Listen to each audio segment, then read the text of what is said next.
Hello, welcome to today's session. Today we will be talking about the concept of settlement geography and the concept of rural settlements. So in rural settlement we will be talking about the various theories, forms and patterns of settlement.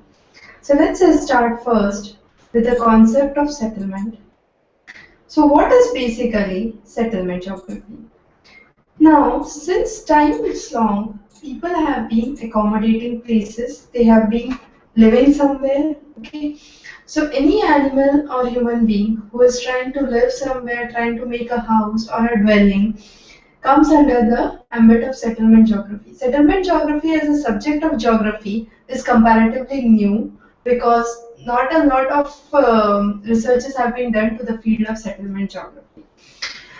So basically, in a simple language, if you want to explain settlement geography, it's cluster of human dwellings of various types and sizes.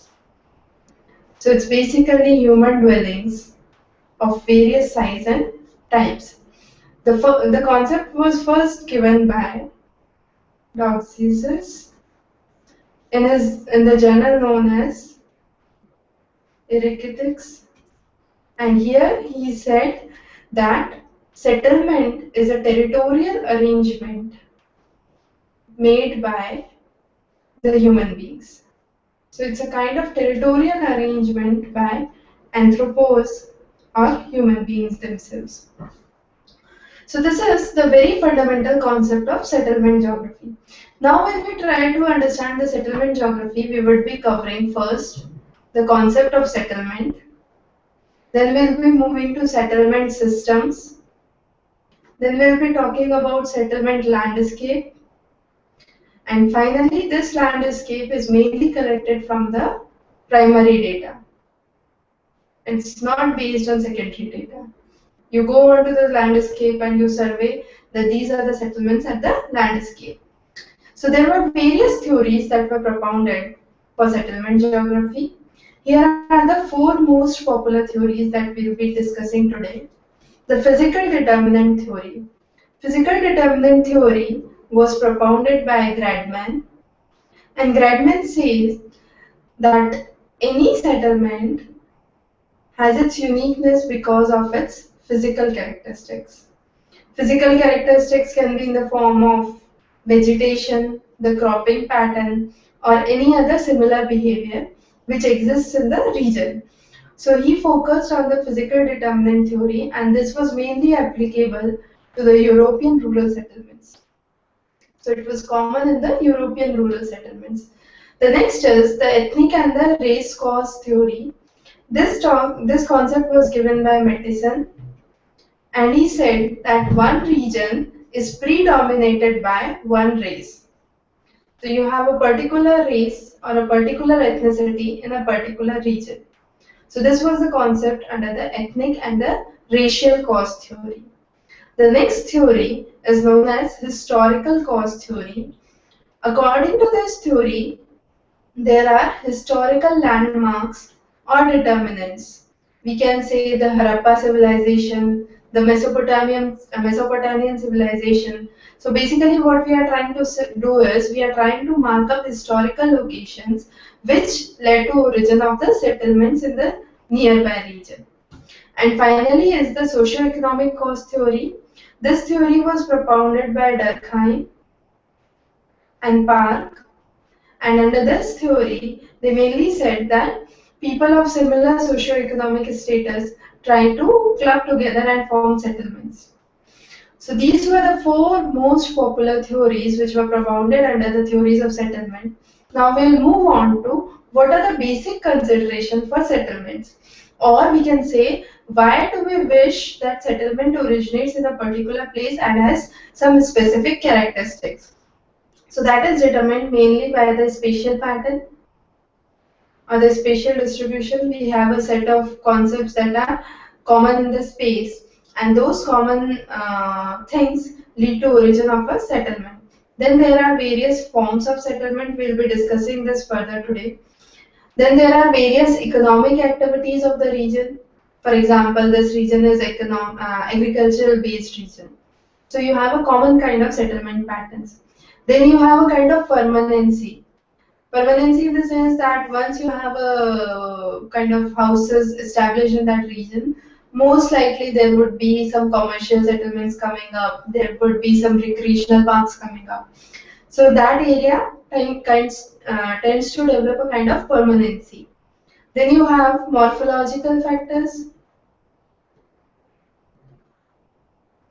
So morphological factors, and finally you have the concept of site and location, which is very important. For example, if a airport is located 50 kilometers from city and another airport is located 200 kilometers from the city heart, the commuters will mainly prefer the airport which is 50 kilometers. So site and location are very important. Now site and location can be classified under three criteria. It's a dry point settlement. Dry point settlement originates in the wet region where there is a little bit of dryness. So it's basically in the deltas, oceans. So you have dry point settlement. Then you have wet point settlement. Wet point settlements originate in the region where there is no water. So basically in the desert region, you have oasis. So it's small water and huge dryness. So that's a wet point settlement. And finally, you have strong point settlement. These are the examples are fort, and you have the fortified areas, palaces. So these are the strong point settlements where the major authority tried to establish in that region and develop. Now we'll move on to the next concept that is known as the concept of rural geography or rural settlement. So what are rural settlements? Any settlement that is being established in a rural vicinity is known as rural settlement. So first and foremost, there should be a rural vicinity. Now, how do we classify a region as rural? You have various categorizations we can consider. First is the level of economic activity or economic development. So if we say the region is agricultural prone, it is basically a rural region. Then you have, if the region is open, the countryside region, you have vast open areas, you have extensive land. Okay, so these are all examples of rural vicinity. Population density is less, so you have population density is low, and then you have a kind of simple living with less of mechanization and a very low population. So these are some of the classic characteristics of a rural settlement. Now factors that affect the growth of rural region. We can broadly classify this under three dimensions. First is the physical factors, then you have the cultural or the ethnic factors, and finally you have the security concerns. Under the physical factors, as we talked about, there is a lot of open area, you have the terrain, nature of the terrain, the climate, the altitude, all these govern the location of a settlement. Okay, so these are the physical factors. Now the cultural factors will include the caste, tribe, religion. These tend to come together and club together as a common in a common area. So you will have a common caste in one of the villages, a common tribe in another village. So that's a kind of cultural factor. The next is security. In security, you have the shelter. Then you try to defend from invasion. So you are trying to defend the region from invasion of other factors, and you have the health issues. But despite you know that the rural areas are growing, there are a lot of problems with rural settlements. The first and foremost problem with rural youth is unemployment. You do not find a lot of job opportunities in rural area. Then you do not have proper housing. So you have lack of housing. Okay, you have caste and religion. You have a lot of caste and religion differentiation that is going on in a rural area. Then you have a lot of superstitions that are prominent in a region. There is no safe drinking water. problems of sanitation and sewerage, then lack of electricity, poor health conditions, and improper health treatments. So these are some of the problems that are prevalent in the rural settlement. So we have tried to understand what is a rural settlement, what are the factors that affect the growth of a rural region, what are the problems associated to a rural region. Now the next thing that we would be talking about here is what are the forms and the patterns of rural development or a rural settlement. So let's first understand the pattern of rural settlement. So pattern of rural settlement can be classified into three major types. It's clustered, semi-clustered and dispersed. So clustered is also known as agglomerated or nucleated. So it's very kind of compact with fertile region. So lot of agricultural soils there. So you have lot of irrigation, lot of agriculture, and water availability in the clustered region. So these clustered regions were mainly formed in the regions of intermingling of two rivers. So its creation of like Ganga Yamuna Doab region is a kind of clustered region. The other examples of clustered region are Boro region in Amazonian basin. Then you have the Karal region where Maasai people live in Africa. Then you have the Pueblos in Arizona. So these are some of the common clustered regions. Now semi-clustered is a region which is less compact. Compared to the clustered, it has less segregation. So segregation of people is less. It is less compact, less fragmented. It's commonly known as Panna or Palli or Nagla in the common language. In India, the major region is Uttaranchal. So you have Uttaranchal in India, which is the major region example of a semi-clustered settlement. Then in steppes, you have the Kazakhs. So these two are the most popular examples of semi-clustered settlement. The next kind of settlement that we would be talking about is the dispersed settlement. The best example for a dispersed settlement would be in jungles, mountains, you have desert areas. Here, due to natural calamities or natural settings, it's very difficult for a human being, a lot of human beings to live there. So it's kind of dispersed settlement. The common examples are in the hills of northeast in India. So you have one tribe living on one region and then 10-50 kilometers another far away you will have another small settlement. So that's a kind of dispersed settlement common in the tribes of Africa and Southeast Asia. So these are the basic patterns of rural settlement that we talk about. The next is the forms and the shapes of rural settlement. Under the forms and the shapes of rural settlement, we'll talk about first the rectangular shape. Under the rectangular shape, if there are two transport arteries that are crossing one another, they are known as a rectangular conversion.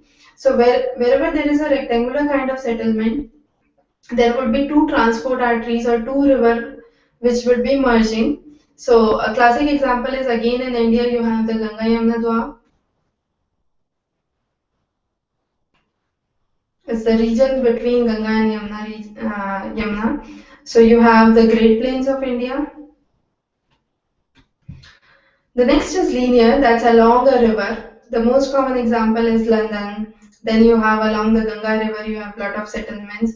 You have Swiss Alps. Then you have the garden plots in the Lorraine region in France. Okay, now the triangular settlement. Any settlement which lies between two major rivers. That is a kind of triangular settlement. Then you have a star-like settlement. It's in the shape of a star. So mainly where many roads cross one another. Common in Northwest Europe and in the Punjab region of Pakistan. Then you have the circular islands. The circular settlements are found across ponds. Then you have lakes. You have oases and deserts. So all these are examples of circular settlement. Nebular settlement is similar to circular settlement, but you have a nucleus in between. So that's a kind of nebular settlement where you have something in between the remaining and the surrounding regions. Cruciform is the intersection of two major transport arteries or two major roads. And finally is a planned settlement. For example, all the new cities that are developing, that is Chandigarh in India. Then you have new cities in Australia, South Africa, Germany. So these will be all classic examples of planned development because they are being developed on the new methodology. Now we have understood what are the forms and the patterns of rural settlement. We'll move on to the final section where we'll be talking about the theories of rural settlement and finally the concept of rural-urban fringe. So first let's start with the theories of rural settlement. Boblet was the first person who gave the concept of settlement theories. Now he gave classic 4 stages of settlement. The first stage, you have individual settlements. So the most common thing here is subsistence agriculture. You have low agriculture productivity. Then the most common method is barter system. So it's exchange of goods and commodities in the first stage. So you have the individual patches of land. What happens in the stage 2 is all the residences club together. The houses become clubbed. So there is a common area that surrounds the houses. So it increases the socio-economic homogeneity. So the population becomes much more homogeneous. Agricultural production increases in the second stage and it is much more better for security purposes because since all of them are living together, they have much more faith that they can combat any enemy that is coming up. Finally is the stage 3. Stage 3, the settlement try to intersect with other settlements. So intersection with other settlements takes place and finally there is a settlement in the center that develops the centrality and it becomes the main center or the hub of the service region. Since it becomes the hub of the service region, it is also known as the central place. Based on that, on which we would be talking about central place theory in the coming lectures. And also this region develops as a service sector or a service center. Finally, what is stage 4? Stage 4 is a stage where this central region tries to interact with the nearby regions, and due to the interaction with the nearby region, what happens is there is various linkages which are formed with the urban agglomeration. So you have a lot of linkages of the main hub with the urban agglomeration, and that is under the stage 4 of the Blovet's theory. So Blovet in his theory gave 4 concepts and 4 stages. So here is a diagrammatical representation to help you understand how the settlements developed and evolved over the period of time. Now we'll move on to the next interesting concept, that is rural-urban fringe. So before we start with rural-urban fringe, let's first understand what is meant by a fringe. So fringe is basically an intermingling zone where the rural area interacts with the urban area. So this area classically is neither a rural area nor an urban area. So it's a mix of rural and urban. So it has imprints from rural area, it has imprints from urban area. Now as we can see, the innermost region here, this region forms the metropolitan region. Outside that, you have 2 regions. First is the inner rural-urban fringe and outer rural-urban fringe. The inner rural-urban fringe is close to the urban area, so it has much more impact of urban area.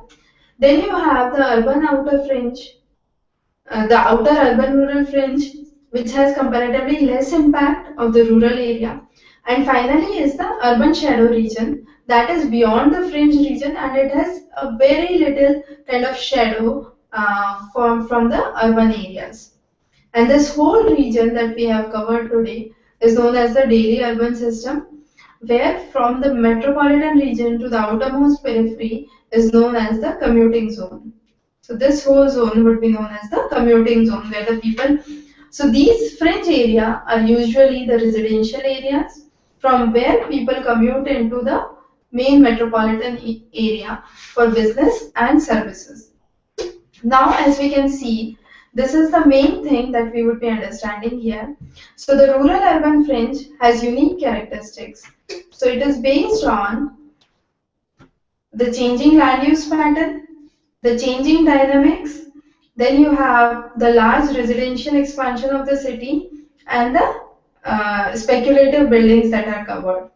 So there are various characteristics that we would be talking about. The first is the social characteristics.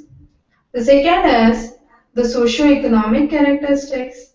And finally is the land use characteristics. Under the land use, we talk about the changing land use patterns, the changing urban behavior, decrease in agriculture in these regions. You have a huge lot of residential settlement that is coming up in this region, and the expansion of the city can also be visualized in this region. So this is the characteristics of land use. Now the basic characteristics of social factors. So the social factors here includes segregation. So you have segregation of people, you have a kind of settlement here, then you have a kind of settlement here. So people are segregated based on their job and their income levels. Okay. Then you have selective migration. Some people tend to migrate much more as compared to other. So some try to look for jobs nearby and other move a lot or commute a lot. So this is also known as the commuting zone or the region of commuter population. Then what are the socio-economic standards here? In this region, it's technically predominated by youth. Okay, so young age group between 16 to 30 predominant in this region. Then you have decrease in the foreign-born residents. The public transport is not very good in this region because the city is still expanding to the fringes. Then you have very small dwellings. It's much more costlier than the rural area, but much more cheaper than the urban area. And then you have a lot of population which is mobile, which is planning to move from one location to another. Now we have talked about the characteristics of the rural-urban fringe. Now let's discuss what are the problems associated to the fringe areas. The basic problems associated to the fringe areas are indeed high population in this region. The density of population gets more. These regions become much more compact. They are non-agricultural, so agricultural population has to move out of this region. Now, based on the size of the city, whether it is a city, town, agglomeration, or a conurbation, the population, the density, the functions, and the size all change in this respect. So here we have talked about what are the major issues related to the rural-urban fringe. Hope you enjoyed this session. Stay tuned for the next session where we will be talking about the concept of urban growth and the urban hierarchy in the settlement geography. Have a good day ahead.